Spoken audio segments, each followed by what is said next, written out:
Good afternoon. Earlier today, the President signed a bipartisan anti-sex trafficking bill that provides law enforcement officials, including state attorneys general and local prosecutors, invaluable tools. The new law makes it clear to take legal action against websites promoting advertisements for this modern-day slavery. Human trafficking is one of the most barbaric types of exploitation, and President Trump has been clear that it has no place in our world. Advocates have long pointed to these websites as profiting from trafficking, including of children. It also provides new legal recourses for victims and law enforcement by enhancing penalties for people who promote or facilitate prostitution. Yesterday, the President signed an executive order on reducing poverty in America by promoting opportunity and economic mobility. The order provides 9 principles of economic mobility that will guide agencies that administer public assistance programs to review all regulations relating to work and send a report to the President on what they can do to get Americans back to work. The Trump administration recognizes that many states have been successful in enacting common sense work requirements and are seeing positive results, improving the lives of thousands of individuals and families. Many others have noticed and are leading the charge to provide greater opportunities to their citizens. President Trump believes we can lift our citizens from welfare to work, from dependence to independence, and from poverty to prosperity. We're also glad to see California Governor Jerry Brown work with the administration and send members of the National Guard to help secure the southern border. And with that, I'll take your questions. John? Sarah, the Russian military has come out and said that there was no poison gas attack. That was Sergei Lavrov the other day, said they've got no evidence of it. Today, a Russian military official says, oh, there was an attack, but it was staged by the White Helmets Brigade, component of the rebels in Syria. What do you say to the Russian statement that this thing was staged by the White Helmets? The intelligence provided certainly paints a different picture, and the President holds Syria and Russia responsible for this chemical weapons attack. I have an unrelated question. On the Cohen raids the other day, it now looks as though prosecutors were looking for some sort of documentation that might have been connected with the Access Hollywood tape that, as you know, came out during the campaign, which you were a part of. And that is an effort to connect the dots between subsequent payments that were made to keep people quiet, which may constitute some sort of FEC violation for an illegal campaign contribution. If the Mueller investigation has now morphed from looking at Russian collusion to an illegal campaign contribution by the President's personal attorney, would the President consider that to be the Mueller investigation has strayed outside of its initial mandate? The President certainly has been clear that he has a very deep concern about the direction that the special counsel and other investigations have taken. This investigation started off as Russia collusion, of which there was none. That has been very clear that nothing has come up over the last year, and the President has spoken at length on this topic. While the media continues to focus on this, despite the fact that there's been no evidence after a year, we're going to continue to stay focused on the issues. Yamiche? Hi. A source today told me that President Trump is concerned that Paul Ryan's retiring and not seeking re-election might encourage other Republicans to also not seek re-election. What do you say about that? We certainly hope that Republicans will continue to remain in the House, especially those that support the president's agenda and those that are campaigning. We look forward to a number of them coming out and also supporting the president's agenda. Can't get into a lot of details about specifics of individuals running for office, but the president's been very clear about how he feels about Speaker Ryan. He knows that he's a truly good man and will leave a legacy of achievement that nobody can question, and he wishes him well as he moves forward in his future. And Representative Scalise told me today, he said that there's a tough political climate and that Republicans were already facing a lot of challenges and a lot of problems going forward. There are some people, though, that think that President Trump is part of the problem that Republicans have, that his rhetoric, his actions have made it harder for Republicans to win midterm elections. What does the president think about that, and does he actually plan to campaign with people, and does he think at all that he could hurt the chances of some Republicans if he goes out in the field? We think that Republicans, particularly the president, have a great story to tell moving into the midterms. We've had an incredibly successful first year and a half focused on tax cuts, deregulation, working towards the defeat of ISIS, remaking of the judiciary, and a number of other things that we consider to be great successes and great things for Republicans to talk about as they look forward to the future. Michelle? Thanks, Sarah. Was Syria set to chair the UN Conference on Disarmament next month? Will the president consider, or does he have any plans to pull the U.S. out for the duration of Syria presiding over that group? I don't have any specific announcements on that front right now.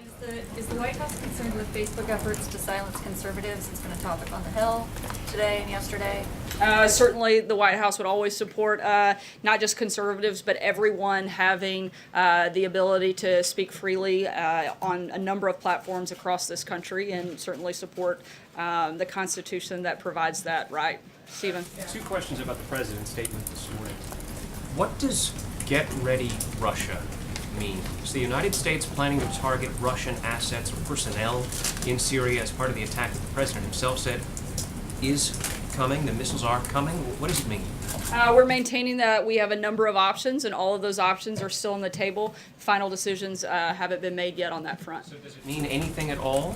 What does it mean? It certainly means, I think there's a lot there that you can read from, but at the same time, the president has a number of options at his disposal, and all of those options remain on the table, and we're continuing to look at each one of them. If I might follow up with a separate question about another one of the president's tweets this morning. Can you explain how the special counsel investigation is made for bad blood with Russia? Certainly, I think that the president has been extremely clear that the constant focus of the fact that the president and his campaign had any collusion with Russia has hurt those relationships. The president has maintained for a very long time that the United States and Russia having a good relationship is good for the world. He certainly still believes that. But at the same time, that's hampered the ability to do so, as well as the actions, particularly the bad actions that Russia has taken, including meddling in our election, among other things. But tying the president to that has created a lot of unnecessary problems. Mike? Two quick questions. You said that the final decision on Syria hasn't been made yet. Does the president's emoting on Twitter complicate the planning on this or present a national security risk? Not at all. And on Michael Cohen, the Wall Street Journal and others have reported that Rosenstein signed off on the search warrant here. Does the White House believe this was a wrong decision for Mr. Rosenstein, and do they think he should step down? Once again, I'm not going to get into the process, and that was something that you would have to talk to the Department of Justice about. In terms of personnel, I don't have any announcements. Hallie? Sarah, two on Syria. Given your comments, given here at the podium, given the president's speech this morning, is the White House prepared for the possibility of direct military engagement with Russia? Once again, all options are on the table, and I don't have any further announcements about. Like a yes, just, I want to be clear. It sounds like all options are on the table, and a final decision hasn't been made, but we'll keep you posted once it And let is. me ask that follow-up to the president. As you know, back in 2013, talked about why, when it comes to Syria, we can't just, in his words, be quiet, and if we attack at all, catch them by surprise. Obviously, the president didn't talk about a date or a time for any kind of attack on Syria, but he did talk about, as Stephen points out, get ready for something. Why this time is the president not taking his own advice and being quiet, as he put it? The president, like you said, and actually answered my question for me, has not laid out a timetable, and he has a number of other options as well.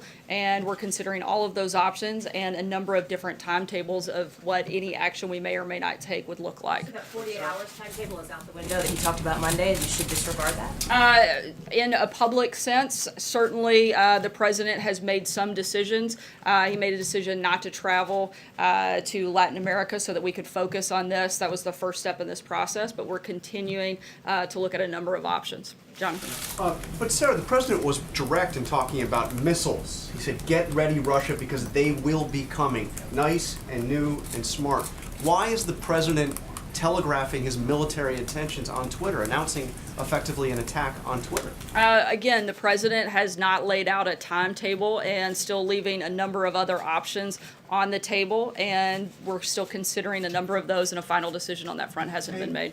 And if I can ask, another one of the tweets which Stephen asked about is also pretty direct here. He says, bad blood with Russia is caused by the fake and corrupt Russia investigation. Isn't it Russia's support for what the president himself calls a gas-killing animal, or its meddling in our elections, or its military intervention in Ukraine? aren't those the actions that have caused bad blood? It's both of those things. Neither one of those things are good for our country. The president's been clear that the relationship with Russia is at a new low, and that's due to a number of factors. Certainly, the things that you listed off, as well as the investigation, are all things that have hurt that relationship. Robert Mueller's Yeah. actions are similar to, I I didn't say that. You're certainly putting words into my mouth. he's the I one said that said that it both is. of He's the those one that- things are bad for America. That's all I said. Jeff, go ahead. Sarah, Russia responded to the president's tweet by saying smart missiles should fly towards terrorists, not towards the lawful government. What's the White House's reaction to that? I think that the president has been pretty clear what his position is on this front. Russia has proven themselves to be responsible in part for this. They guaranteed that the use of chemical weapons by Syria would not happen again. They failed at that. They've also helped enable Syria by vetoing 6 different UN resolutions that have helped protect Assad. So they are certainly hold some responsibility in this, and certainly have proven themselves to be bad actors in this process. Is the White David, House or the sir. State Department in any kind of back channel discussions with Russia to diffuse the tension? And does the president still hope to meet with President Putin sometime soon? I don't have any announcements on either front. I can't get into the specifics on any conversations. David? Madison, Mike Pompeo was spotted today. Did the president meet with them to talk about Syria, and if so, what came out of that meeting? The president's national security team met today. That meeting was chaired by the vice president, discussed a number of options. Blake, Sarah, you just said that the intelligence provided certainly paints a different picture and that the president holds Syria and Russia responsible for the attack. However, earlier this morning, the defense secretary said, "We are still assessing the intelligence ourselves.